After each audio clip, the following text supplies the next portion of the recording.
Ever felt like your prayers are bouncing off the ceiling? Like no matter how hard you tried, there's something invisible standing between you and God, keeping you from feeling His presence.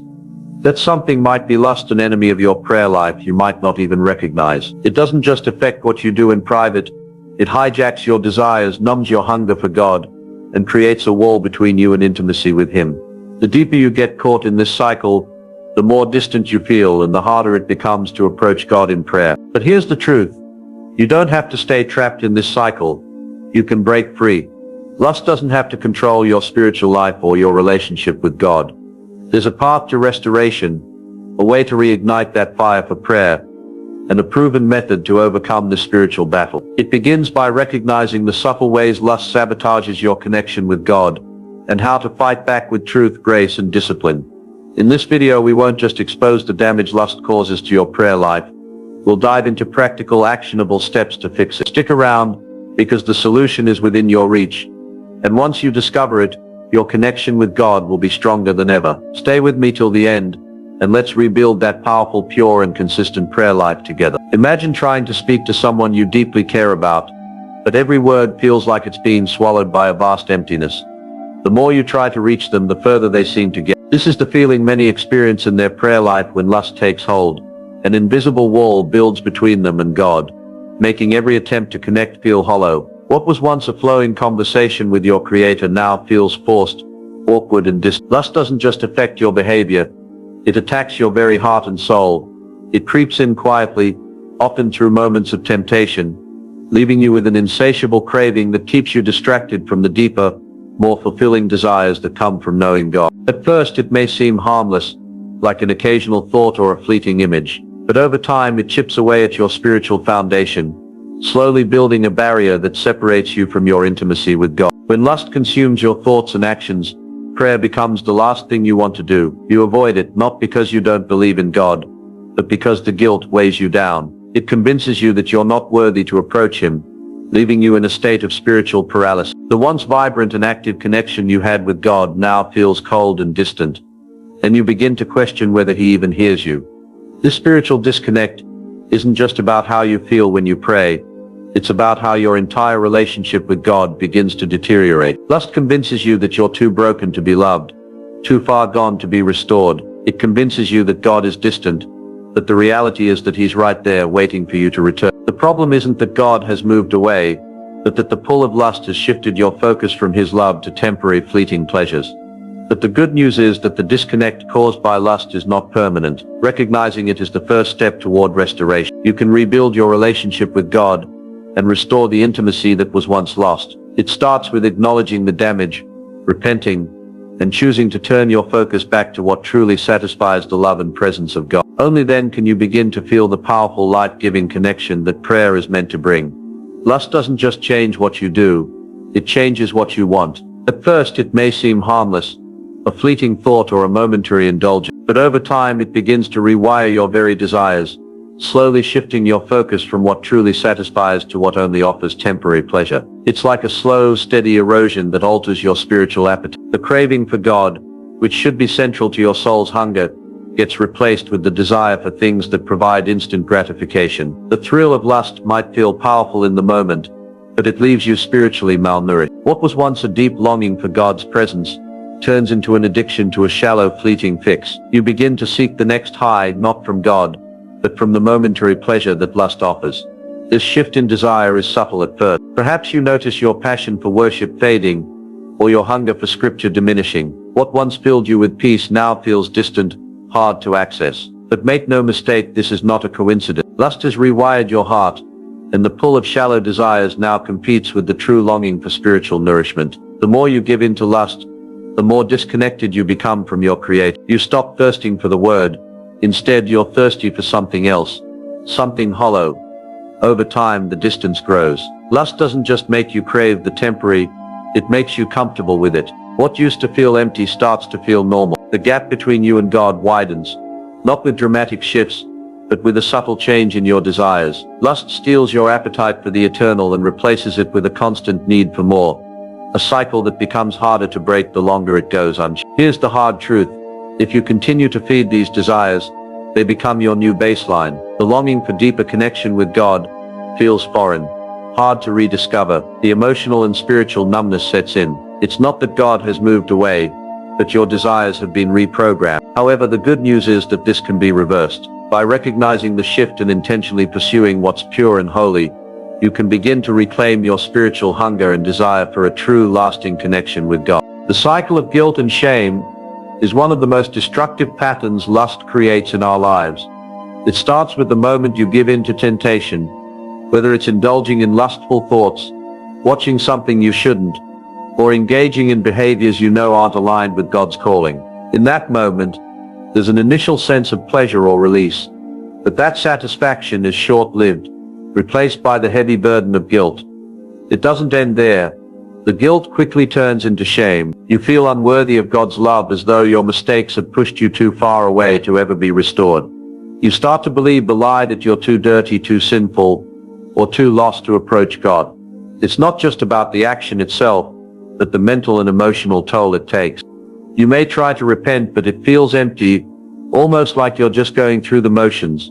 This leads to withdrawal, emotionally, spiritually, and even physically.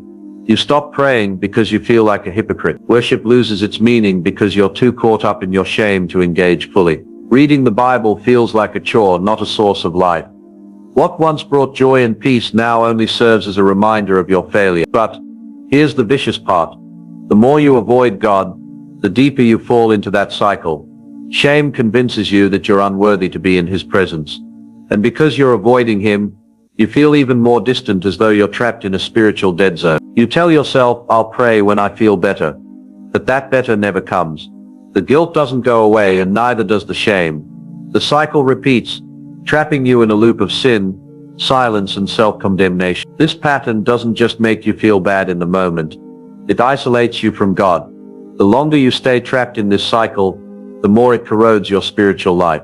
What was once a vibrant connection with God now feels cold and distant. You may begin to question if you'll ever break free, wondering if you're stuck in this perpetual cycle forever. But here's the good news. You don't have to stay here. There is a way out, and it starts with breaking the cycle of guilt and shame. The key is recognizing that guilt doesn't have to lead to isolation. Repentance is not about perfection.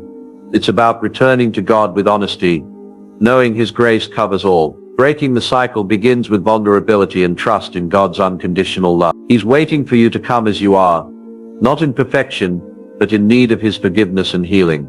Lust is not just a fleeting temptation.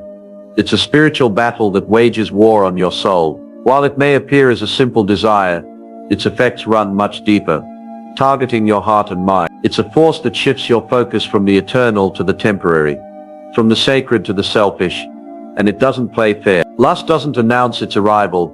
It sneaks in quietly, taking root in the most vulnerable parts of your being, leaving you unaware of the deeper destruction it's causing until it's too late.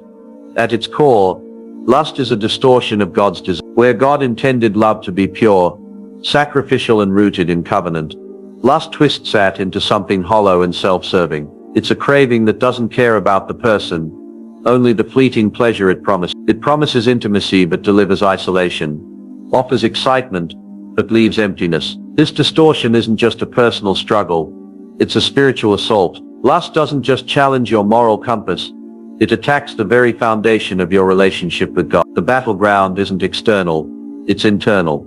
Lust begins in the heart and mind, long before it manifests in actions. Jesus made this clear when He said that even looking at someone lustfully is already sin in the heart. Matthew. Lust doesn't need to be acted upon physically to do its damage. One glance, one thought, one fantasy can create a divide between you and God. It warps your desires, making you more attuned to the desires of the flesh than the hunger for God's presence. This internal battle is the hardest one to fight, because the enemy uses lust as a tool to distract you from God. The devil doesn't need to destroy you outright.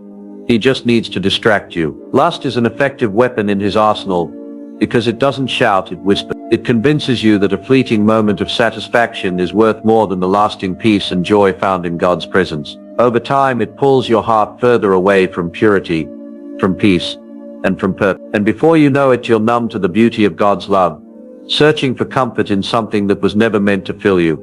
Fighting this battle isn't about just trying harder to resist. It's about recognizing lust for what it is, a spiritual attack on your relationship with God. The fight isn't against your flesh alone. It's against the lies that lust feeds you. Understanding this spiritual battle is the first step toward winning it. Only when you realize that lust is not just a temptation, but an enemy of your soul, can you truly begin to fight back. When lust enters your life, one of the first things to suffer is your ability to connect with God through prayer and worship. Imagine trying to talk to someone you love, but all the while feeling guilty and distant. That's exactly how it feels when lust creeps in.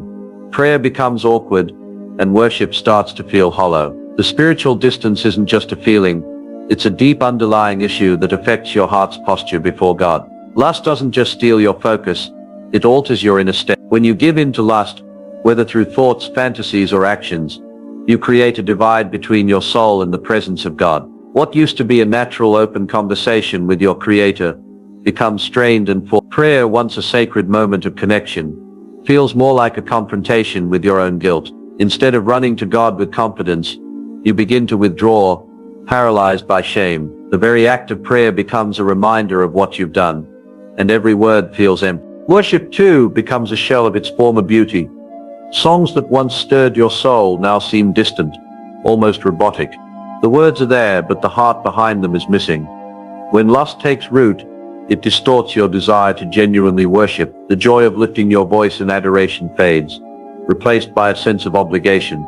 You might go through the motions, sing, lift your hands, even attend church, but the experience feels more like a performance than a heart connection. What's even more dangerous is that this disconnect doesn't happen overnight. Lust slowly chips away at your intimacy with God, and over time, prayer and worship become less satisfying. You start to feel like a stranger in the place that once brought you peace. As your spiritual senses dull, you may even stop trying altogether, convincing yourself that it's too late, or that you're unworthy of God's presence. But here's the good news. Even in the midst of this struggle, restoration is possible. Prayer doesn't need to feel forced. Worship doesn't have to feel empty. Rebuilding these sacred practices starts with acknowledging the impact of lust on your heart, then taking small intentional steps to heal that divide. Through repentance, honesty, and a commitment to change, you can restore the deep connection you once had with God, making prayer and worship powerful again. When you lose spiritual clarity, everything becomes blurry. The choices that once seemed clear now feel clouded, and the voice of God that once guided you begins to fade into the background. Lust is a major culprit in this spiritual fog. It doesn't just interfere with your actions, it distorts your entire perspective. When you feed the flesh, the Spirit's whisper becomes harder to hear. The purity of your discernment becomes compromised, and you may find yourself justifying decisions that would have once felt wrong. How does this happen? Lust is not only a physical temptation but a spiritual one as well. It's a distraction that pulls your heart away from the things of God, replacing your desires for holiness with those of immediate gratification.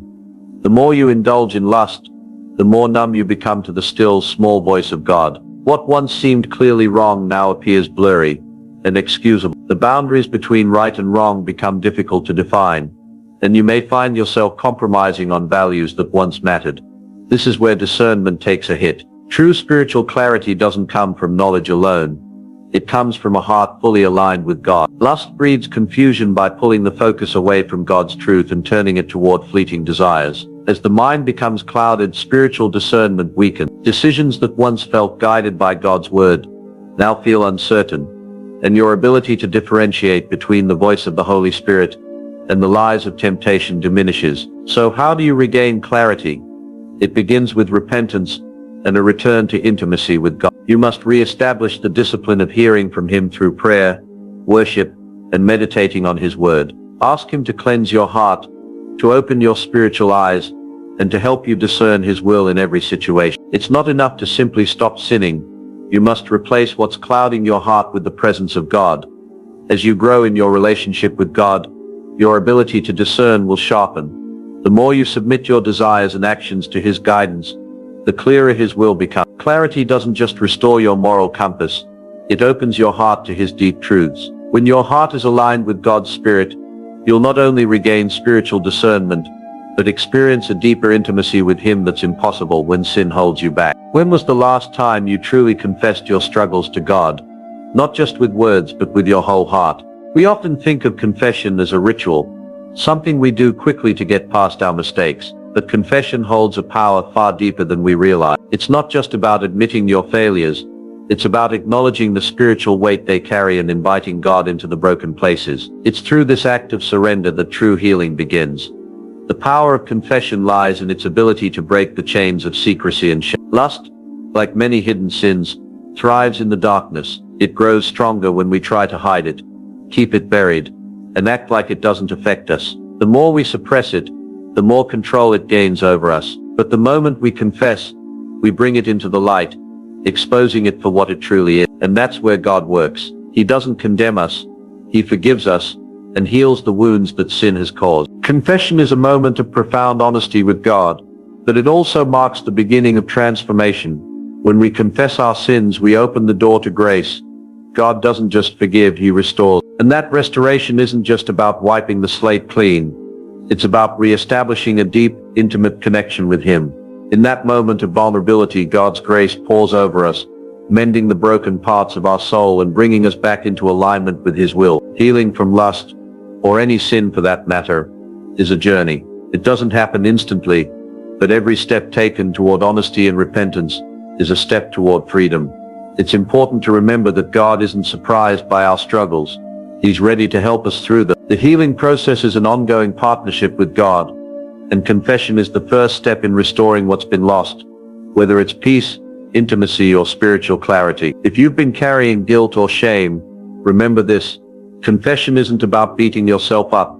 It's about embracing the love and grace that God offers freely. The beauty of confession is that it opens the door to God's redemptive work in our lives. When we confess, we make room for healing to begin, and through God's grace, we can rebuild our prayer life, restore our intimacy with Him, and walk in the freedom He has for us. When your connection with God feels distant, it's not because He has moved, but because something in your heart has shifted. Restoring that connection isn't about striving for perfection, but returning to the simplicity of a sincere relationship with Him. The first step, recognizing that it's not about fixing everything at once. It's about showing up, even when it feels hard. The power of small, consistent steps cannot be underestimated. Just 5 minutes of prayer a day can be more transformative than hours of forced worship when your heart isn't in. In these moments of honesty, when you speak to God openly, you invite Him back into your life, not as a distant figure but as a present Father. Even if your words are few, make them count. Prayer doesn't need to be long or eloquent. It needs to be real. Worship plays a vital role in restoring your intimacy with God. When you don't know what to say, let music speak for you. Worship draws the heart back into alignment with God's presence, reminding you who He is even when you feel distant. Sing, even if it's out of tune or Worship isn't about perfection. It's about the posture of your heart. Let the song stir your soul, and soon that connection will begin to feel real again. Another powerful tool for restoration is journaling. Writing out your prayers, your struggles, and your moments of gratitude creates a tangible way to process and reflect. It allows you to see God's faithfulness in your life, even when it doesn't feel like He's close. Journaling helps turn spiritual confusion into clarity and refocuses your thoughts on God's goodness, even in the midst of struggles. Additionally, be intentional about setting boundaries that protect your heart from distraction. The less time you spend indulging in things that draw you away from God, the more space you'll create for intimacy with Him. Guard your mind from unnecessary temptations and replace them with things that nourish your soul. Finally, remember that restoration doesn't happen overnight. It's a journey, not a destination. Be patient with yourself and trust that God's grace is far greater than your struggles. As you continue to show up consistently, honestly and humbly, your connection with Him will deepen. The more you pursue Him, the closer He will draw near to you.